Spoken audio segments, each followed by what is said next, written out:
Penguin Random House Audio presents Hunger Makes Me a Modern Girl. This is the author, Carrie Brownstein.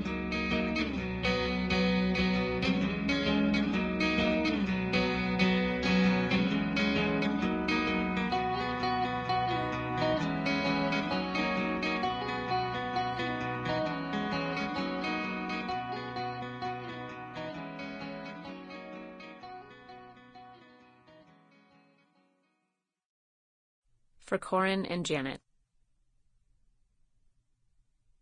Prologue. 2006. I only wanted one thing on tour, to slam my hand in a door and break my fingers.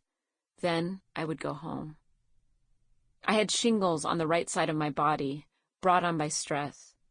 A perfect triangle of blisters that flickered and throbbed with a stinging electricity.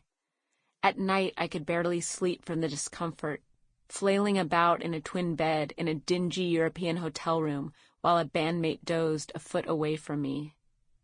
During the day, on the long drives between European cities, I rode in the back of a Sprinter van, pressed against the firm handshake of the seat, rigid and without any give. I watched DVDs of an American television show on my computer, the first season of a drama all about plotting an escape from prison. Occasionally, I glanced at my fingers and thought about how hard I'd have to slam the door. On May 27th, my band Sleater-Kinney arrived in Brussels, Belgium, to play a venue called Le Botanique. The shingles virus made me a loner.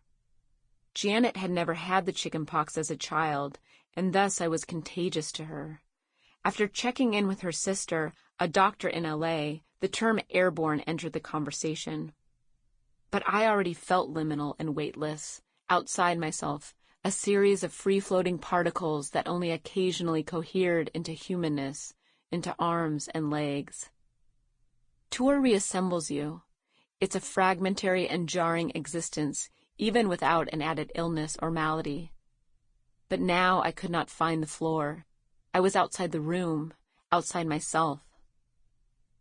The three of us hung around backstage before the show. Fluorescent lights, a mirror, buckets of ice, a picked-at deli tray. Corin gingerly helped button the back of my shirt, careful not to touch me or get too close. It's okay, I thought. This isn't my body. I'm not here. The show was about to start, and I couldn't feel a thing. Sleater-Kinney was my family, the longest relationship I had ever been in. It held my secrets, my bones. It was in my veins. It had saved my life countless times. It still loved me even when I was terrible to it. It might have been the first unconditional love I'd ever known. And I was about to destroy Sleater-Kinney.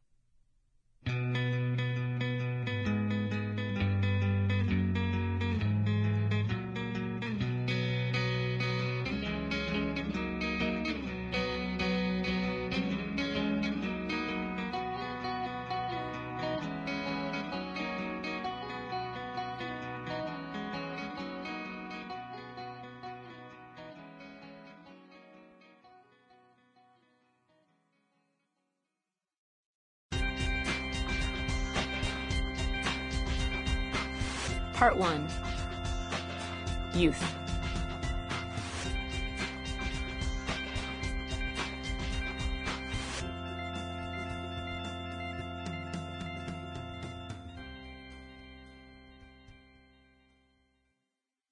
Chapter 1. The Sound of Where You Are. I've always felt unclaimed. This is a story of the ways I created a territory, something more than just an archipelago of identities, something that could steady me, somewhere that I belonged.